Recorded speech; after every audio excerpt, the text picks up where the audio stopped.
Hi, welcome back to our channel. நம்ம Aadhaar and birth certificate correction பற்றி already ஒரு videos நம்ம போட்டிருந்தோம். அதில் நிறைய பேருக்கு நிறைய சந்தேகங்கள் இருக்குது. ஏன்னா கவர்மெண்ட் டே பை டே ஒரு அப்டேட் கொடுத்துட்டே இருக்கிறதுனால மக்களாகிய நம்ம ரொம்பவே அலைஞ்சிக்கிட்டே இருக்கும்.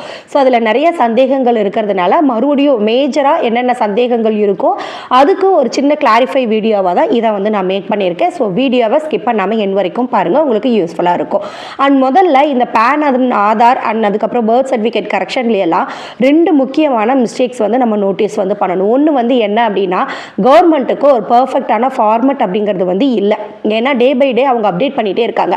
பேனில் என்ன சொல்கிறாங்க, வித்தவுட் இனிஷியலில் தான் இருக்கணும், வெறும் நேம் மட்டும் மென்ஷன் பண்ணுங்க அப்படிங்கிறாங்க. நம்ம ஆதாரில் என்ன கொடுத்துருக்கோம், நேம் ஆர் இனிஷியலோட கொடுத்துருப்போம். அப்படி இல்லை அப்படின்னா ஹஸ்பண்ட் ஆர் ஃபாதரோடைய நேமோ ஃபுல் நேமோட நம்ம கொடுத்துருப்போம். இப்போ பர்த் சர்டிஃபிகேட்டில் போகும்போது ஆதாரில் என்ன இருக்கோ அதை தான் எடுத்துக்கிறேன் அப்படிங்கிறாங்க. அப்போது ஆதார், பர்த் இதெல்லாம், ஓட்டர் ஐடி இதெல்லாம் ஒரு ஃபார்மெட்டில் இருக்கும், பாஸ்போர்ட்டும் பேனும் ஒரு ஃபார்மெட்டில் இருக்கும். இப்போ பாஸ்போர்ட் நம்ம அப்ளை பண்ணணும் அப்படின்னா ஆதார் கார்டு சப்மிட் பண்ணும்போது பேன்லேயும் ஆதாரும் டிஃப்ரெண்ட்டாக இருக்கிறதுனால நிறைய இஷ்யூஸ் நம்ம ஃபேஸ் பண்ணுறோம். இப்போ நேம் கரெக்ஷன் பண்ணணும் அப்படின்னா பர்த் சர்டிஃபிகேட்டில் ஒன்ஸ் தான் நம்ம என்ன கரெக்ஷன் பண்ணுறதுனாலும் பண்ண முடியும். ஆதாரில் அண்ட் பேனில் கூட நம்ம அப்பப்போ பண்ணிக்கலாம். பட் இப்போ பர்த் சர்டிஃபிகேட் நம்ம மாற்றணும் அப்படின்னா ஒன்ஸ் தான் கரெக்ஷன் பண்ணணும் போது அதுக்கு நான் மறுபடியும் அலையிற மாதிரி இருக்கும். நேம் கரெக்ஷன் இருக்குது அப்படின்னா கெசட்டில் நேம் சேஞ்ச் பண்ணி அதுக்கப்புறமா நான் அப்ளை பண்ணி ஒரு அப்பாயின்மெண்ட் வாங்கி அதுக்கப்புறம் நான் என்னுடைய நேம் எல்லாத்தையுமே கரெக்ஷன் பண்ணுற மாதிரி இருக்குது. ஸோ இது மக்கள் மத்தியில் ஒரு மிகப்பெரிய ஒரு அலைச்சலை கிரியேட் பண்ணுது. அண்ட் செகண்டரி பார்த்தீங்க அப்படின்னு சொன்னால், நம்ம கரெக்ஷன் பண்ணக்கூடிய விஷயங்களுக்கு நம்ம ஆதாரில் போய் கொடுக்குறோம். அப்படி நம்ம கொடுக்கும்போது நம்மளுடைய நேமை எழுதி காட்டும் போதோ அல்லது ப்ரொனவுன்ஸ் பண்ணும்போதோ சொல்லக்கூடிய விஷயங்களை அங்கே இருக்கக்கூடிய பர்சன்ஸ் ஒரு சிலர் மிஸ்டேக்காக டைப் பண்ணிடுறாங்க. அப்படி இல்லை அப்படின்னா சிஸ்டம்லேயே எரராக வந்துடுது. அவங்க கொடுக்குற இன்ஃபர்மேஷன் கரெக்டாக இருந்தாலுமே கார்டு பிரிண்டிங்கில் வரும்போது தப்பாக இருக்குது. இந்த ரெண்டு விஷயமுமே நடக்குது. இப்போது நான் சந்திரிகா சந்திரிகா அப்படின்னு கொடுக்குறேன்னா என்னுடைய நேம் கார்டு வரும்போது சந்திரிகா ஆர்னு வருது, இல்லைன்னா சந்திரிகா ரமேஷ்னு வருது, இல்லைன்னா வெறும் சந்திரிகான்னு வருது. இப்போ இந்த கரெக்ஷன் மிஸ்டேக் சிஸ்டம்லையோ இல்லை அப்ளை பண்ணக்கூடிய பர்சன் கிட்டேயோ இருக்குது. இப்போது நான் ஏன் அமௌண்ட் பே பண்ணி கரெக்ஷன் பண்ணிவிட்டு திருப்பவும் ராங்காக வரும்போது நான் ஏன் மறுபடியும் போய் அலையணும் அப்படிங்கிற ஒரு கொஸ்டின் மார்க் மக்கள் மத்தியில் வருது. ஸோ முதல்ல இந்த central government and state government update அடிக்கடி பண்ணிகிட்டே இருக்கீங்க. ஒரு ஃபார்மெட், பர்ஃபெக்டான ஒரு ஃபார்மெட்டை கொடுங்க. ரெண்டாவது, ப்ரௌசிங் சென்டரில் கேட்கும்போது ஒரு மாதிரியான டீட்டெயில்ஸ் நம்மளுக்கு கொடுக்குறாங்க. ஏன்னா அப்டேட்டை அவங்க பார்த்துட்டே இருக்காங்க. இன்னொரு இடத்துல போனோம் அப்படின்னு சொன்னால் கவர்மெண்ட் அஃபீஷியலாக போனோம் அப்படின்னா, இல்லைங்க ஆதாரில் இப்படி தான் சொல்லியிருக்காங்க, அதனால நாங்கள் இதை அப்ளை பண்ணியிருக்கோம் அப்படின்னா எங்களுக்கு அது தெரியாது, எங்களுடைய ஆஃபீஸில் இதுதான் ரூல், இப்படி இருந்தால் தான் நாங்கள் பண்ணுவோம் அப்படின்னு சொல்கிறாங்க. அப்போ மறுபடியும் நான் ஆதார் கரெக்ஷனுக்காக நான் போக வேண்டியதாக இருக்குது. ஸோ எந்த ப்ரூஃப்ஸ் ரொம்ப இம்பார்ட்டண்ட், எதில் என்ன ஃபார்மெட் இருக்கணும் அப்படிங்கிறத கவர்மெண்ட் கொஞ்சம் மக்கள் மத்தியில் தெளிவுபடுத்துச்சு அப்படின்னா ரொம்ப ரொம்ப நல்லாயிருக்கும்னு நான் நினைக்கிறேன். இதை பற்றி நீங்கள் என்ன நினைக்கிறீங்கன்னு மறக்காமல் கமெண்ட்டில் ஷேர் பண்ணிட்டு போங்க. நீங்கள் இது வரைக்கும் ஃபேஸ் பண்ண நிறைய இஷ்யூஸை பற்றியும் மக்களுக்கு தெரியப்படுத்துறதுக்காக கமெண்ட்ல ஷேர் பண்ணிக்கோங்க. மற்றவங்களுக்கு அது ரொம்பவே ஹெல்ப்ஃபுல்லாக இருக்கும். அண்ட் ஆல்ரெடி போட்டிருந்த வீடியோவில் ஒரு பிரதர் ரொம்ப அழகாக எப்படி இருக்கணும் அப்படிங்கிறத ஃபுல் டீட்டெயில்டாக ரொம்ப டைம் எடுத்து நமக்காக கமெண்ட் பின் பண்ணியிருந்தாரு. அந்த பிரதருக்காக இந்த வீடியோவில் ரொம்ப ரொம்ப ரொம்ப தேங்க் பண்ணிக்கிறேன். அது நிறைய பேருக்கு ஹெல்ப்ஃபுல்லாக இருக்கும். ஸோ இந்த வீடியோவில் ஒரு முக்கியமான ஃபார்மெட் அப்படிங்கிறத மட்டும் நம்ம பார்த்துடலாம். இப்போ ஆதாரில் மேக்ஸிமம் நம்ம என்ன கொடுப்போம் அப்படின்னா நேம் வித் இனிஷியலோட கொடுப்போம். இல்லை அப்படின்னா நம்மளுடைய கணவர் பேரோ இல்லைன்னா அப்பாவுடைய பேரோ பின்னாடி ஃபுல் நேம் வர்ற மாதிரி கொடுப்போம். பட் பாஸ்போர்ட்லேயும் பேன் கார்ட்லேயும் நேம் மட்டும்தான் இருக்கணும், இனிஷியல் ஆர் லாங் நேம் இருக்கக்கூடாது அப்படிங்கிறாங்க.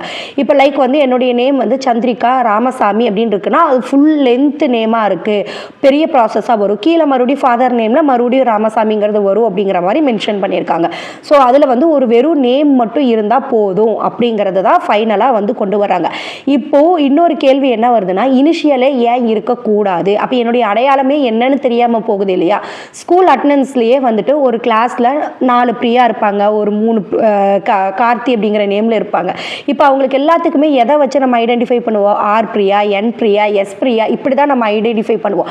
அப்போ இனிஷியலே எனக்கு இல்லை அப்படின்னா என்னுடைய அடையாளமே அங்கே இல்லாமல் போகுது இல்லையா? ஸோ பின்னாடி அவங்க சொல்லும்போது என்ன சொல்லுவாங்கன்னா, நேம் கீழே ஃபாதர் நேமில் இருக்குல்ல அதில் நீங்கள் மென்ஷன் பண்ணிக்கோங்க அப்படின்னு சொல்கிறாங்க. ஸோ நான் என் குழந்தைக்கு எப்படி பேர் வைக்கணுங்கிறது ஏன் நீங்கள் டிசைட் பண்ணுறீங்க? எனக்கு இப்போது எங்களுக்கு ஒரு விருப்பம் இருக்குது. எங்களுடைய அம்மா அப்பாவோட ஆதாருடைய பேரை சேர்த்து இனிஷியலாக கொடுக்கணும்னு இருக்கு. ஸோ RCLல் நாங்கள் கொடுத்துருக்கோம். அது வந்து ரொம்ப ஷார்ட்டாக தான் இருக்குது. ஆனால் அதையுமே ஏன் சேஞ்ச் பண்ணணும்னு நினைக்கிறீங்க அப்படிங்கிறது எனக்கு தெரியல. ஃப்ரண்ட்டில் வரணும், பேக்கில் வரணும் அப்படிங்கிற கன்ஃபியூஷன்ஸுமே நிறையா வந்து போயிட்டுருக்கு. இதுக்கு என்ன சொல்யூஷன் அப்படிங்கிறதையும் நான் பின்னாடி உங்களுக்கு நான் சொல்கிறேன். அதே மாதிரி பர்த் சர்டிஃபிகேட்டில் நான் முன்னமே சொன்ன மாதிரி ஒன்ஸ் தான் கரெக்ஷன் பண்ண முடியும்னு சொல்லிட்டாங்க. ஸோ நம்ம வந்து உள்ள டெலிவரிக்காக போகிறோம் அப்படின்னா கண்டிப்பாக நம்ம வந்து கொடுக்க மாட்டோம். வீட்டில் இருக்கக்கூடிய பெரியவங்க யாராவது கொடுப்பாங்க. அப்போ நேமோ இல்லைன்னா நேமில் இருக்கக்கூடிய இனிஷியலோ ஏதாவது ஒரு சின்ன கரெக்ஷனில் வந்து போயிருந்துருக்கும். அது அவங்க வந்து என்ன ஆதாரில் இருக்கோ அதை அப்படியே எக்ஸாக்டாக எடுத்து எழுதிடுறாங்க. இப்போ பேனோட கம்பேர் பண்ணும்போது நான் முதல்ல சொன்ன மாதிரி இருந்த பிரச்சனைகள் எல்லாமே வருது. அப்போ இதுக்கு என்ன தான் சொல்யூஷன் அப்படின்னு நம்ம எடுத்துக்கிட்டோம்னா லாஸ்ட்டாக ஃபைனலைஸ் பண்ணி எனக்கு புரிஞ்சுக்கிட்ட சில விஷயங்களை நான் உங்களுக்கு சொல்கிறேன். ஸோ உங்களுடைய குழந்தைக்கு பர்த் சர்டிஃபிகேட்டில் கரெக்ஷன் பண்ணுறீங்க அப்படின்னா அவங்களுக்காக ஒரு ஆதார் அப்ளை பண்ணணும்னு இருக்கிறவங்க உங்கள் குழந்தையினுடைய name 10th public R 12th public எழுதுவாங்க இல்லையா, 10th முக்கியம். அந்த பப்ளிக் மார்க் ஷீட்டில் என்னவா வரணும்னு நீங்கள் ஃபிக்ஸ் பண்ணியிருக்கீங்களோ அந்த நேமை வந்து கொடுங்க. ஓகேவா? இப்போ நாங்கள் வந்து ஃபிக்ஸ் பண்ணிட்டோம். ஆதாரில் 10th RCLல் RC தூரிகா தான் வரணும். அதுதான் அவங்களுடைய நேம், அதுதான் அவங்களுடைய ஃபார்மட் அப்படிங்கிறத நாங்கள் ஃபிக்ஸ் பண்ணிட்டோம். ஸோ எழில் RCங்கிறதும் வேண்டாம், RCLல் இனிஷியல் முன்னாடி இருக்கணுங்கிறத ஃபிக்ஸ் பண்ணிட்டோம். ஸோ அதவே ஃபுல் அண்ட் ஃபுல் எல்லா ஃப்ரூட்ஸ்லையுமே நாங்கள் கொடுக்கறதுக்கு வந்து இப்போ வந்து ரெடி ஆகிட்டோம். ஸோ 10th மார்க் ஷீட் ரொம்ப ரொம்ப மேண்டேட்ரி. அதை வந்து நீங்கள் வந்து ஃபர்ஸ்ட் ஆஃப் ஆல் வந்து பார்த்துக்கோங்க. அண்ட் இனிஷியல் கரெக்டாக வந்து கொடுங்க. இந்த டாட் வைக்கிறது அதெல்லாம் வந்து வேண்டாம் அப்படின்னு வந்து சொல்கிறாங்க. ஸோ முடிஞ்ச வரைக்கும் அதை வந்து தவிர்த்துக்கோங்க.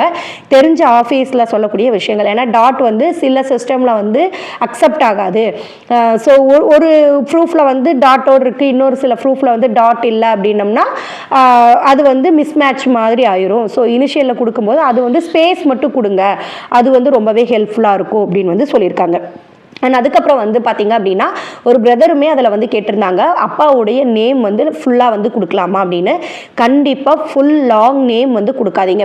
இப்போ வந்து ரொம்ப ஷார்ட்டாக இருக்குது, எழில்னு இருக்குது, எழிலுக்கு பின்னாடி ரமேஷ்னு நேம் கொடுக்கறது ஓகேவாக இருக்கும். இதுவே இப்போ வந்து பார்த்திங்க அப்படின்னா இப்போ லைக் நம்மளுடைய முஸ்லீம் பிரதர்ஸ்னுடைய நேம்ஸ் வந்துட்டு முகமது இஸ்மாயில் அப்படின்னு இருக்குன்னு வச்சுக்கோங்க ஒருத்தருடைய நேம். அப்போ நான் ஃபாதர் நேம் நான் பின்னாடி கொடுக்குறேன் அப்படின்னா முகமது இஸ்மாயில் அப்படின்னு கொடுத்துட்டு அவங்களுடைய ஃபாதர் நேம் பின்னாடி வரும். அப்போ அந்த நேம் வந்து ரொம்ப ஃபுல் லென்த்தாக வந்து போகிற மாதிரி இருக்கும். அப்போ அந்த கார்டில் வந்து கண்டிப்பாக பேன்ல அண்ட் பாஸ்போர்ட்டில் அக்செப்ட் வந்து பண்ணிக்க மாட்டாங்க. ஆதார் கார்டில் கூட மேபி இருக்கலாம், ஆனால் அந்த ஃபுல் நேம் வந்து இதாகும். ஸோ இதெல்லாம் வந்து ஒரு சின்ன சின்ன பிரச்சனைகள் அப்படிங்கிறது இருக்குது. ஸோ முடிஞ்ச வரைக்கும் நீங்கள் என்ன பண்ணலான்னா அந்த மாதிரி லாங் நேம் இருக்கிறவங்க முகமது இஸ்மாயில் அப்படின்னு சொல்லிட்டு உங்களுடைய இனிஷியலை மட்டும் கொடுத்துக்கோங்க. ஃபாதர் நேம்னு வரும்போது உங்களுடைய ஃபாதர் நேமை வந்து மென்ஷன் பண்ணிக்கோங்க.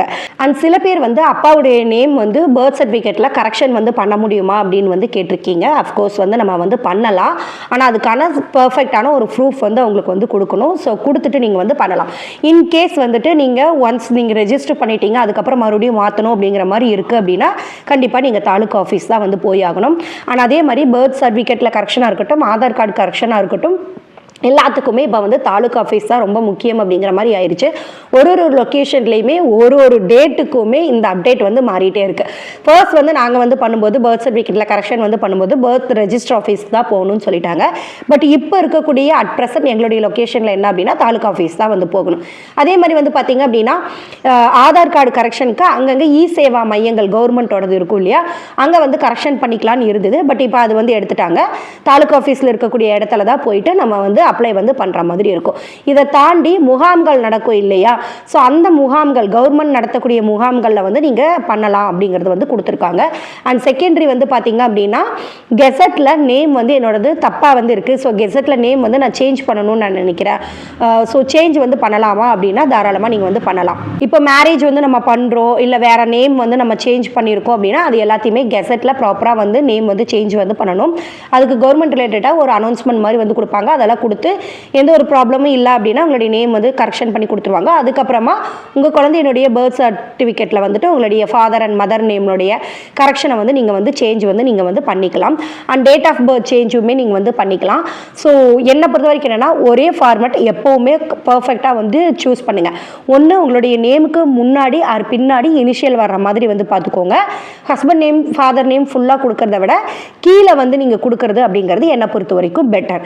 அண்ட் குழந்தை குழந்தையினுடைய டேட் ஆஃப் பர்த் வந்து கரெக்டாக இருக்குதாங்கிறத செக் பண்ணிக்கோங்க. அண்ட் குழந்தைக்கு 10th நீங்கள் என்ன நேம் பர்மனெண்ட்டாக வரணும்னு நினைக்கிறீங்களோ அதை பர்த் சர்டிஃபிகேட்லேருந்து ஆதார் பேன்லேருந்து எல்லாத்துலேயும் ஒரே ஃபார்மேட்டை வந்து ஃபாலோ வந்து நீங்கள் பண்ணுங்கள். அண்ட் முடிஞ்ச வரைக்கும் இந்த கரெக்ஷன்ஸை எல்லாத்தையுமே தாலுக்கா ஆஃபீஸ்லேயோ அல்லது இ சேவா மையத்திலேயோ வந்து ஒன்ஸ் வந்து கன்ஃபார்ம் வந்து பண்ணிக்கோங்க. ஏன்னா ப்ரௌசிங் சென்டரில் இருக்கக்கூடிய ஒருத்தருக்குமே இல்லை இ சேவாவில் இருக்கக்கூடியவங்களுக்குமே அப்டேட் வந்து வந்துட்டே இருக்கிறதுனால சம்டைம்ஸ் வந்து பண்ணுறாங்க, சம்டைம்ஸ் வந்து பண்ணுறதில்ல. ஸோ போகிற வழியில் நியர்பையில் விசாரிச்சுட்டு அதுக்கப்புறமா டேரெக்டாக நீங்கள் தாலுக்கா ஆஃபீஸ் போகிறது அப்படிங்கிறது ரொம்பவே பெட்டரான ஒரு ஆப்ஷன்.